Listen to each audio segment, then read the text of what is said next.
Hello everyone, আশা করছি আপনারা ভালো আছেন ও সুস্থ আছেন এবং প্রতিদিন ইংরেজি প্র্যাকটিস করছেন। এই ভিডিওতে আমরা শিখব 5 ধরনের real life advance English structure. Are you ready? Well, then let's jump right in.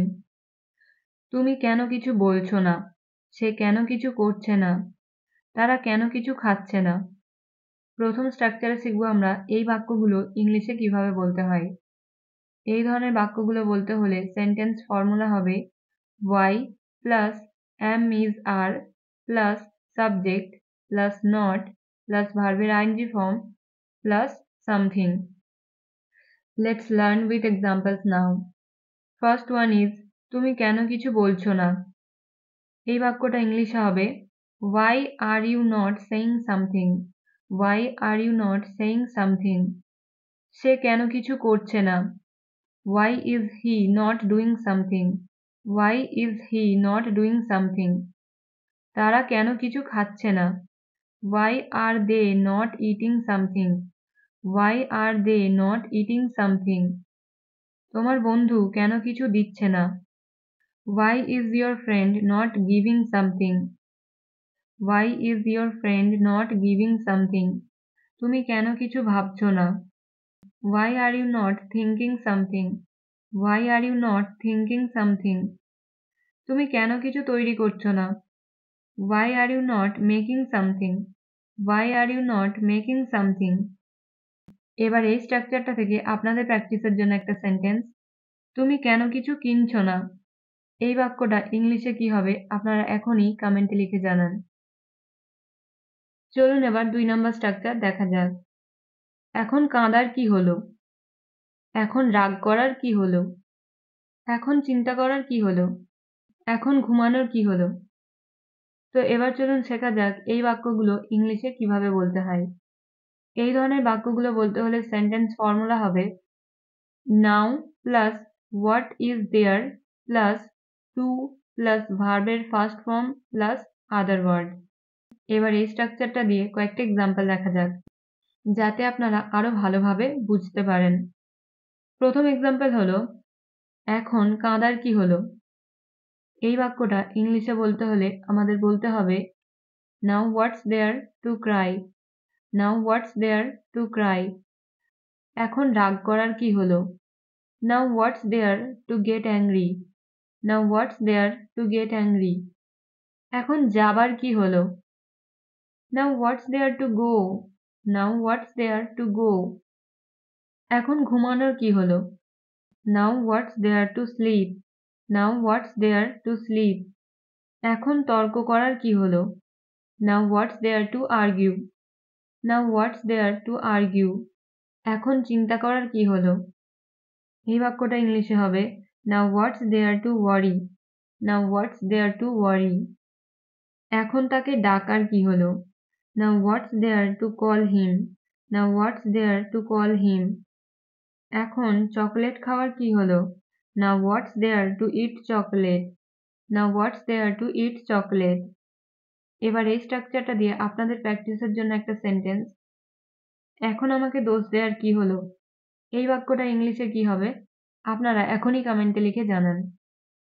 চলুন এবার 3 নম্বর স্ট্রাকচার দেখা যাক। যে যাই বলুক আমি যাব। যে যাই বলুক আমি পরোয়া করি না। যে যাই বলুক ভয় করো না। যে যাই বলুক চিন্তা করো না। এই ধরনের বাক্যগুলো আমরা আমাদের ডেইলি কনভারসেশনে অনেক বেশি ব্যবহার করে থাকি। চলুন শেখা যাক এই ধরনের বাক্যগুলো আমরা ইংরেজিতে কিভাবে বলবো। এই প্রতিটা বাক্যে আমরা যে জিনিসটা কমন দেখলাম সেটা হলো যে যাই বলুক। যে যাই বলুক এটা ইংরেজিতে বলতে হলে আমাদের বলতে হবে say what anyone will. say what anyone will মানে হলো যে যাই বলুক। তাহলে সেন্টেন্স স্ট্রাকচার হবে say what anyone will plus sentence. এবার এই স্ট্রাকচারটা দিয়ে কয়েকটা এক্সাম্পল দেখা যাক যাতে আপনারা আরো ভালোভাবে বুঝতে পারেন। ফার্স্ট ওয়ান ইজ যে যাই বলুক আমি যাব। say what anyone will I will go. say what anyone will I will go. যে যাই বলুক আমি পরোয়া করি না। say what anyone will I don't care. say what anyone will I don't care. যে যাই বলুক ভয় করো না। এই বাক্যটা আমরা ইংলিশে বলতে হলে বলতে হবে say what anyone will, don't fear. say what anyone will, don't fear. Next, যে যাই বলুক চিন্তা করো না। say what anyone will, don't worry. say what anyone will, don't worry. যে যাই বলুক আমাকে কেউ থামাতে পারবে না। say what anyone will, no one can stop me. say what anyone will, no one can stop me. Next, যে যাই বলুক তুমি তোমার কাজ করো। say what anyone will, you do your work. say what anyone will, you do your work. যে যাই বলুক আমি তোমার সাথে আছি। say what anyone will, I am with you. say what anyone will, I am with you. যে যাই বলুক তারা এটা করবে। say what anyone will, they will do it. say what anyone will, they will do it. এবার আপনাদের প্র্যাকটিসের জন্য একটা সেন্টেন্স, যে যাই বলুক আমি যাব না। এই বাক্যটা ইংলিশে কি হবে আপনারা এখনই কমেন্টে লিখে জানান, তাহলে আপনাদের ভিডিওটা দেখার সাথে সাথে প্র্যাকটিসও হয়ে যাবে। এবার আমরা 4 নাম্বার স্ট্রাকচার দেখব। কখনো কখনো আমরা বলে থাকি আমার এই পেনটাই প্রয়োজন, আমার এই বইটাই প্রয়োজন। এটাই কি সেই জায়গাটা? এটাই কি সেই গাড়িটা? চলুন দেখা যাক এই ধরনের বাক্যগুলো ইংরেজিতে কিভাবে বলতে হয়। এই ধরনের বাক্যগুলো বলতে হলে আমাদের ইউজ করতে হবে দ্য ভেরি। যখন আমরা কোনো জিনিস নির্দিষ্ট করে বোঝাই সেই অর্থে আমাদের ইউজ করতে হবে দ্য ভেরি। চলুন এবার কয়েকটা এক্সাম্পল দেখা যাক। ফার্স্ট এক্সাম্পল হলো আমার এই পেনটাই প্রয়োজন। এই বাক্যটার ইংরেজি হবে I need the very pen. I need the very pen. আমার এই বইটাই প্রয়োজন। I need the very book. I need the very book. এটাই সেই জায়গা। This is the very place. This is the very place. তুমি সেই ছেলেটা। এই বাক্যটার ইংরেজি হবে You are the very boy. You are the very boy. এটাই কি সেই গাড়ি? Is this the very car? Is this the very car? আমরা কিন্তু এই প্রতিটা বাক্যেই কোনো জিনিসকে নির্দিষ্ট করে বোঝাতে চাইছি, রাইট? তো সেই কারণেই আমাদের ইউজ হচ্ছে দ্য ভেরি। চলুন আরো কয়েকটা এক্সাম্পল দেখা যাক। এটাই কি সেই হাসপাতাল? এই বাক্যটা ইংলিশে হবে is this the very hospital? Is this the very hospital? Next, তুমি কি সেই মেয়ে? Are you the very girl? Are you the very girl? এবার আপনাদের প্র্যাকটিসের জন্য একটা সেন্টেন্স, আমার এই ড্রেসটাই প্রয়োজন। এই বাক্যটার ইংরেজি কি হবে কমেন্টে লিখে জানান। এখন আমরা দেখব 5 নাম্বার স্ট্রাকচার। এই স্ট্রাকচারটাও কিন্তু স্পোকেন ইংলিশে অনেক বেশি ব্যবহার হয়। কতক্ষণের মধ্যে তুমি আমাকে কল করবে? কতক্ষণের মধ্যে তুমি কাজটি শেষ করবে? কতক্ষণের মধ্যে তারা পৌঁছাবে? এই ধরনের বাক্যগুলো আমরা আমাদের দৈনন্দিন জীবনে বলে থাকি, রাইট? তো চলুন এবার শিখে নেওয়া যাক এই ধরনের বাক্যগুলো আমরা ইংরেজিতে কিভাবে বলবো। এই প্রতিটা বাক্যে কমন জিনিসটা হলো কতক্ষণের মধ্যে। কতক্ষণের মধ্যে এটার ইংরেজি হলো ইন হাউ মাচ টাইম।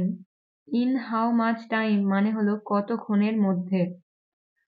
এই ধরনের বাক্যগুলো বলতে হলে সেন্টেন্স স্ট্রাকচার হবে in how much time plus will plus subject plus verb plus other word. এবার কয়েকটা এক্সাম্পল দেখা যাক যাতে আমাদের এই ধরনের বাক্যগুলো বলতে আর প্রবলেম না হয়। প্রথম এক্সাম্পল হলো কতক্ষণের মধ্যে তুমি আমাকে কল করবে? এই বাক্যটার ইংরেজি হবে in how much time will you call me? In how much time will you call me? কতক্ষণের মধ্যে তুমি কাজটি শেষ করবে? In how much time will you finish the work? In how much time will you finish the work? কতক্ষণের মধ্যে তারা বাড়ি পৌঁছাবে? In how much time will they reach home? In how much time will they reach home? কতক্ষণের মধ্যে তুমি আসবে? In how much time will you come? In how much time will you come? কতক্ষণের মধ্যে মুভিটা শেষ হবে? In how much time will this movie end? In how much time will this movie end? কতক্ষণের মধ্যে তুমি তৈরি হবে? In how much time will you get ready? In how much time will you get ready? So আমরা দেখলাম এই ধরনের বাক্যগুলো ইংলিশে বলা কত সহজ, রাইট? এবার আপনাদের প্র্যাকটিসের জন্য একটা সেন্টেন্স রইল, কতক্ষণের মধ্যে তুমি ঘুমাবে? আশা করছি আপনারা সবাই কিন্তু এই বাক্যটা ইংরেজিতে বলতে পারবেন। সো দেরি না করে অবশ্যই কমেন্টে লিখে জানান এই সেন্টেন্সটা ইংলিশে কি হবে। অলরেডি আমরা 5 ধরনের স্ট্রাকচার দেখে নিলাম। এবার আপনারা এই স্ট্রাকচারগুলো দিয়ে বেশি বেশি সেন্টেন্স নিজেরা বানিয়ে প্র্যাকটিস করুন। তো ভিডিওটা ভালো লেগে থাকলে অবশ্যই লাইক অ্যান্ড শেয়ার করবেন। আর যদি ভিডিওটা আপনি প্রথম থেকে শেষ পর্যন্ত দেখে থাকেন তাহলে অবশ্যই কমেন্টে ইয়েস লিখে যাবেন। See you soon. Till then, stay happy and keep learning.